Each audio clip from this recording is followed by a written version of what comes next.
प्रथम अवस्था है भक्ति संहिताओं में संतुष्ट विधि विधानों का पालन करना। दूसरी अवस्था है भक्ति की साथी दशा का आत्मसत्ता होना तथा उनकी अनुभूति होना। और अंतिम अवस्था है दिव्य शारीरिक अभिव्यक्ति के लक्षणों वाली भाव अवस्था।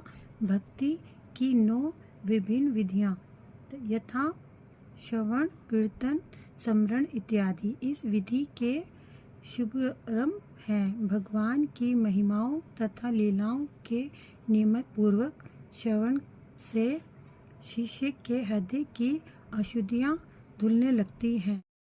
जिस शिष्य की अशुद्धियां जितनी अधिक धुल जाती हैं वह भक्ति में उतना ही अधिक हृदय होता जाता है।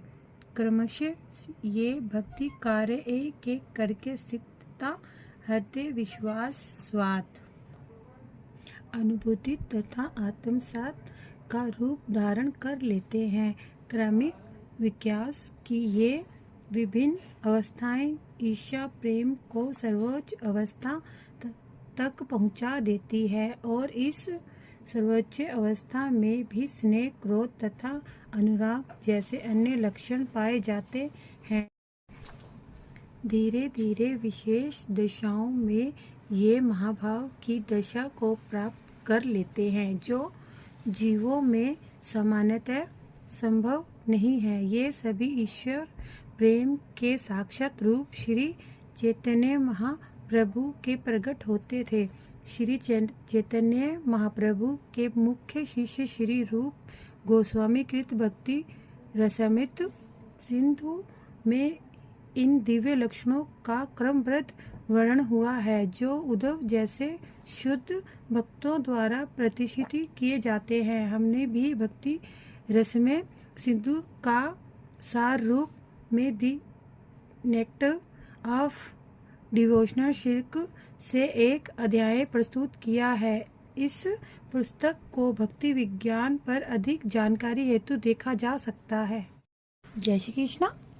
धीरे धीरे वह भगवान की दुनिया से मनुष्य की दुनिया में लौट आए। अपनी आंखें पोंछते हुए उद्धव मुस्कुराए और स्नेह विदुर से बोले, धीरे धीरे भागवत भगवान लौटकर धाम से निर्लोकम मानव जगत के लिए पुण्य अगत पूर्ण आ रहा हूँ। विजय पोचना नेत्रे आँखें विदुर से प्रत्यय स्नेह पूर्वक कहा। उद्धव मुस्कुराना उन यादों महाभागवत उद्धव तुरंत ही भगवान के धाम से मानव सतर पर उतर आए और अपनी आंखें पोंछते हुए उन्होंने अपनी पुरानी स्मृतियों को जगाया तथा वे विदुर से प्रसन्नचित्त होकर बोले। तात्पर्य: जब उद्धव ईर्ष्या प्रेम के दिव्य भाव में मगन थे तो वे ब्रह्म जगत के विषय में सब कुछ भूल गए थे। शुद्ध भक्त निरंतर भागवत धाम में रहता है, यहाँ तक कि वर्तमान शारीरिक में भी, जो कि इस जगत से संबंधित। शुद्ध भक्त पूरी तरह शारीरिक स्तर पर नहीं रहता क्योंकि वह परमात्मा के दिव्य विचार में निमग्न रहता है। क्योंकि अब उद्धव विदुर से बात करना चाह रहे थे, अतः उद्धव भागवत धाम द्वारका से नीचे उतरकर मनुष्य की भौतिक स्तर पर आ गए। यद्यपि शुद्ध भक्त इस मर्त्य जगत में उपस्थित रहता है किंतु भगवान की दिव्य प्रेम भक्ति में लगे होने के कारण ही वह यहाँ पर रहता है, किसी अन्य भौतिक कारण से नहीं। जीव अपने अस्तित्व की स्थिति के अनुसार या तो भौतिक स्तर पर रह सकता है या भगवान के दिव्य धाम में।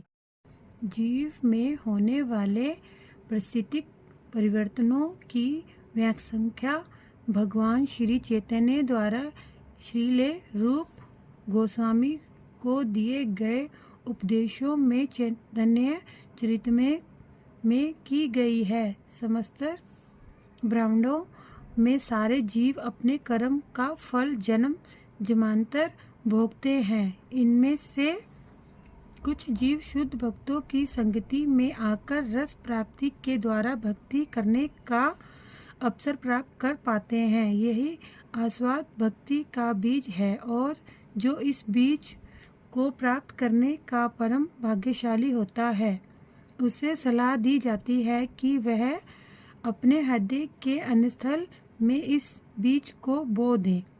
जिस तरह बीज बोने के बाद उसमें फल लगने के लिए पानी देकर सींचना पड़ता है, उसी तरह भक्त के हृदय में बोया हुआ भक्ति का बीज भगवान के नाम तथा लीलाओं के श्रवण तथा कीर्तन रूपी जल से सींच कर बड़ा किया जा सकता है। इस तरह से पोषित भक्ति की लत क्रमश बढ़ती जाती है और भक्त माली के रूप में निरंतर श्रवण तथा कीर्तन रूपी जल से उसे सींचता रहता है।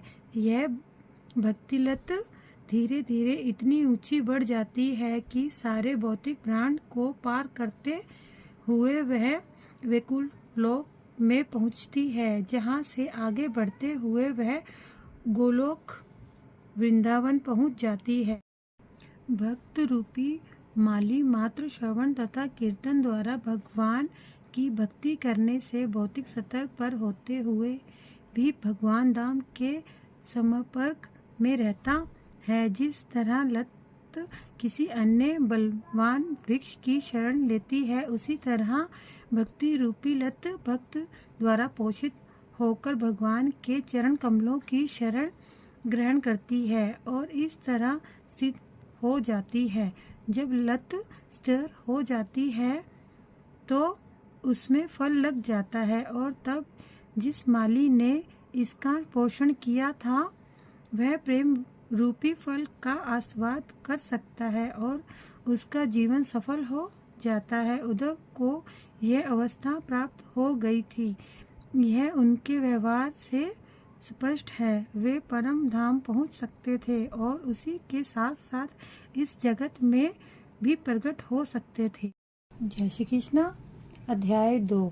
उद्धव ने कहा, उसने नीचे गहरे नीले रतन को देखा जिसे एक सांप ने निगल लिया था। क्योंकि हमने अपने घरों में अपना वैभव खो दिया है, इसलिए हम अपने कल्याण के बारे में आपको क्या बता सकते हैं।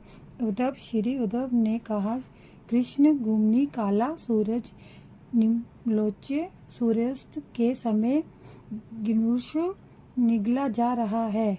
अजगर रेना ड्रैगन सांप द्वारा जा भूतकाल में किम क्या नु अन्य ना हमारा कुशलम कल्याण वृत्त मैं कहूँगा अतीत चला गया रहित शिवश घरेशु घर में मैं हूँ। जय श्री कृष्ण। जय श्री कृष्ण। श्री उद्धव ने कहा, हे विदुर, संसार का सूर्य कृष्ण अस्त हो चुका है और अब हमारे घर को काल रूपी भारी अजगर ने निगल लिया है। मैं आपसे अपनी कुशलता के विषय में क्या कह सकता हूँ। तात्पर्य, कृष्ण रूपी सूर्य के अस्त होने की व्याख्या श्रील विश्वनाथ चक्रवर्ती ठाकुर की टीका के अनुसार इस प्रकार की जा सकती है। जब विदुर को महान यदुवंश के तथा अपने परिवार कुरुवंश के संहार का संकेत मिलता तो वे अत्यधिक उद्विग्न हो उठे।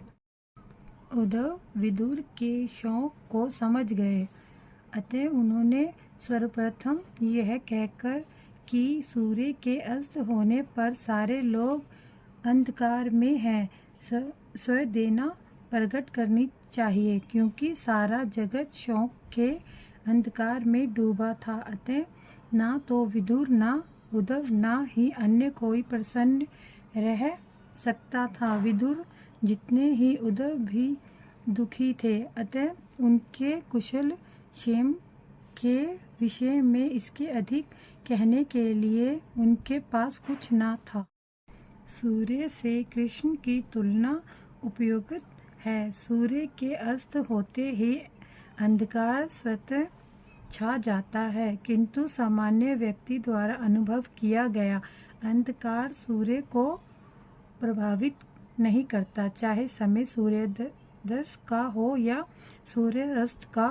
कृष्ण का अभिवारम तथा उनका त्रिभुव सूर्य के ही सामान्य है। वे असंख्य ब्रह्मांडों में प्रकट होते तथा अन्य धारणा होते रहते हैं, और जब तक वे किसी ब्रह्मांड विशेष में विद्यमान रहते हैं तब तक उस ब्रह्मांड में दिव्य प्रकाश रहता है, किंतु जिस ब्रह्मांड से वे चले जाते हैं वह अंधकार में समा जाता है। तो भी उनकी लीलाएं शाश्वत हैं। भगवान सदैव किसी न किसी ब्रह्मांड में विद्यमान रहते हैं। जिस तरह सूर्य पूर्वी या पश्चिमी गोलधारे में विद्यमान रहते हैं, सूर्य सदा ही भारत में या अमेरिका में रहता है, किंतु जब सूर्य भारत में रहता है तो अमेरिका देश अंधकार में रहता है, और जब सूर्य अमेरिका में रहता है तो भारतीय गोलधारे अंधकार में रहता है।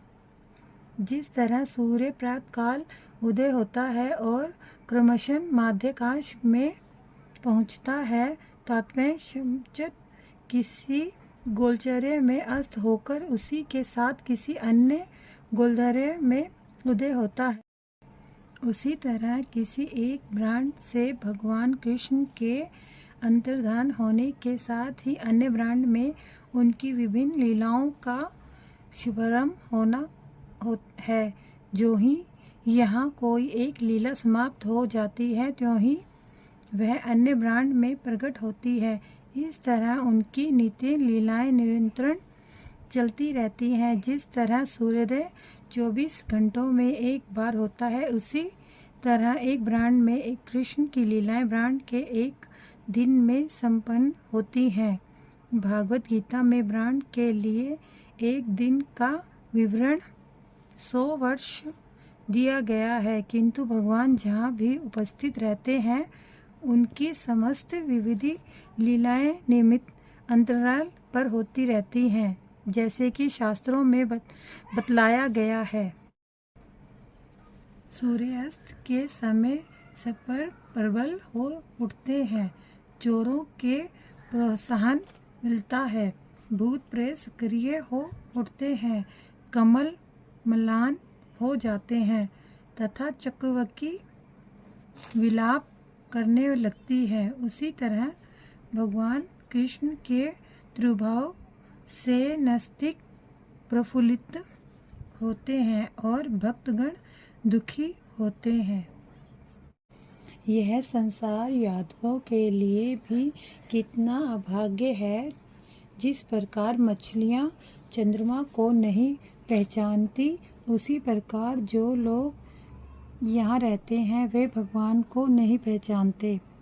अभाग्य चमगादड़ निश्चित रूप से लोग ब्राह्मण अतः यह यादव यदुवंश नितराम विशेष रूप से आपी भी ये जो सेवन संत एक साथ रहना एन नहीं विदुर को मालूम हो सकता है। हरिम प्रभु को मछली इव उदम चंद्रमा के सामान्य समस्त लोकों समेत यह ब्रह्मांड अंतर अभाग है।